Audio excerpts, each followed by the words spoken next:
Hello my scrappy friends, it is Jess here from the Scrappy Sisters and thank you for joining me for a Kidholics Kits design team layout. So I started this layout by pulling this super cute paper that looks like it's been out of a notepad and this 3-pack stencil that is also by Vicki Boutin that we got in a previous kit, and it is the Fernwood collection, this stencil. And I'm just popping some modelling paste through. It is a stinking hot day today here in Melbourne, well, the day that I am creating this layout. So I have a little bit of the luxury of walking away for 5 minutes, literally, and by the time I get back, the texture paste is dry.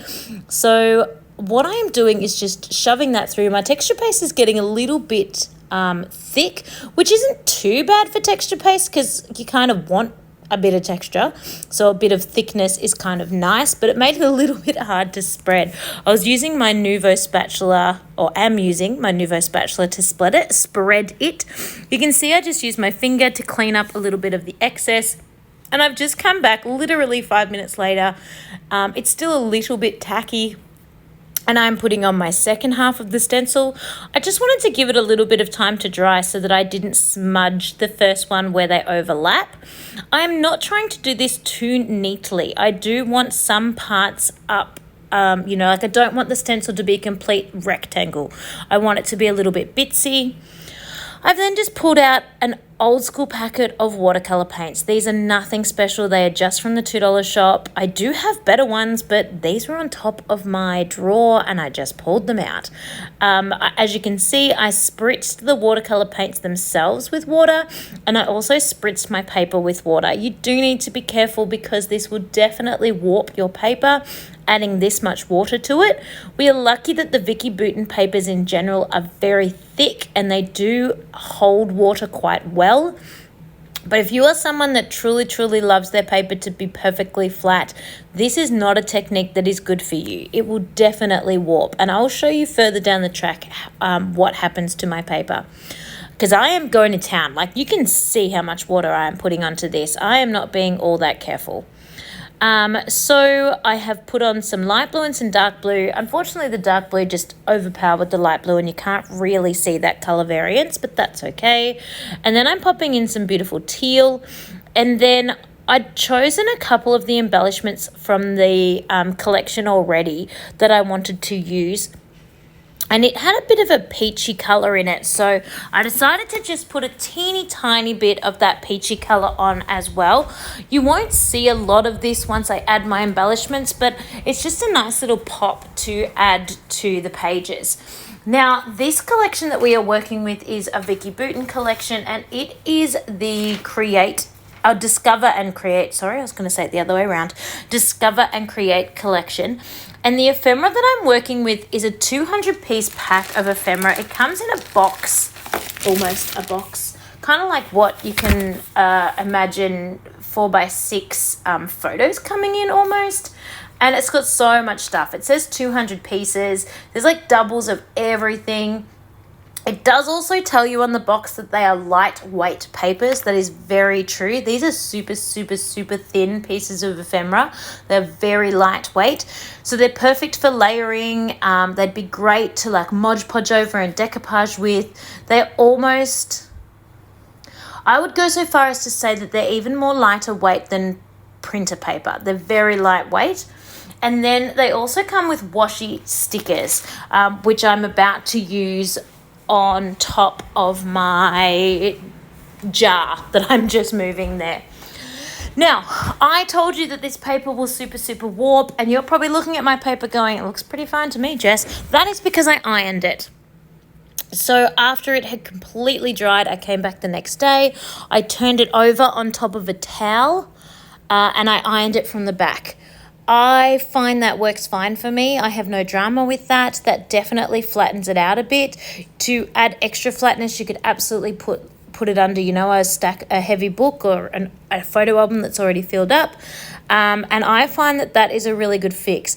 If you do look closely on the right-hand side, kind of next to where the ticket stubs are, you can definitely see a little crease or a little warp where the page has definitely bent a little bit. And there's another spot on here as well. So Believe me when I tell you, your page will never be perfectly flat again if you apply the amount of water that I did to my page.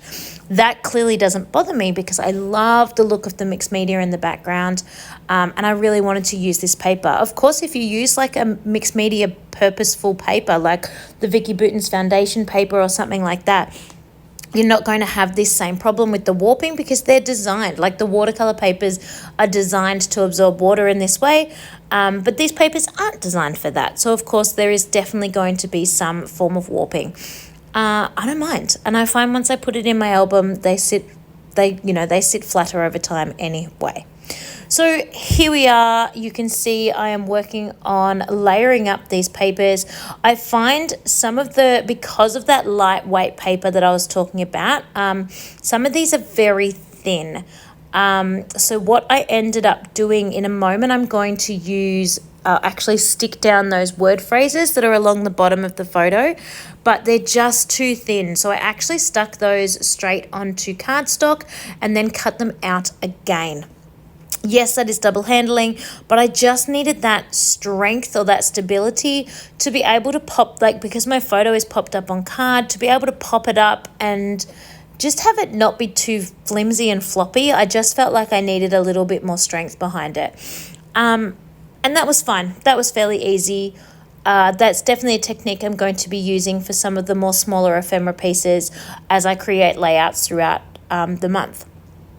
I love the washi tape stickers. Because they are washi tape, they are a little bit see-through. I just find that works really well for the look.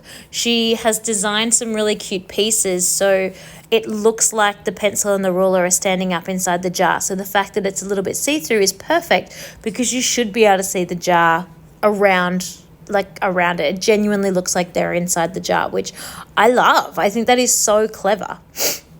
So now I am popping on my title. I love these stickers. These are probably my latest favorite stickers. I love that they're mixed matched. I love that they're black and white, so they're easy to use. I just think they are so fun, and I cannot wait to use them for every heading or every title this month. They are going to be great. And the title just says Tidy Tub Fairy. If you can see, or when I'm in the close-up photos, if you can see, my son Jack has got a little award there and a pencil with an eraser on the end. He has been visited by the Tidy Tub Fairy by his teacher. His tub was beautiful and clean, and he had not made a big mess in there with all his supplies.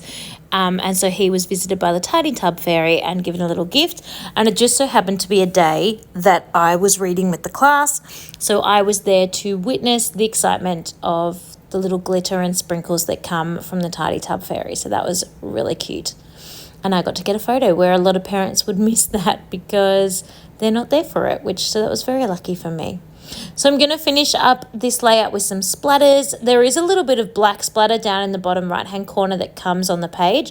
So I wanted to keep going with the black, but I also popped on a bit of gold to tie in the gold foil that came in the font, in the Tiny Tub Fairy font. And this is my finished layout. I love the way this came together. I love that little pop of texture that's coming through with the texture paste and the beautiful colours in the watercolour paints.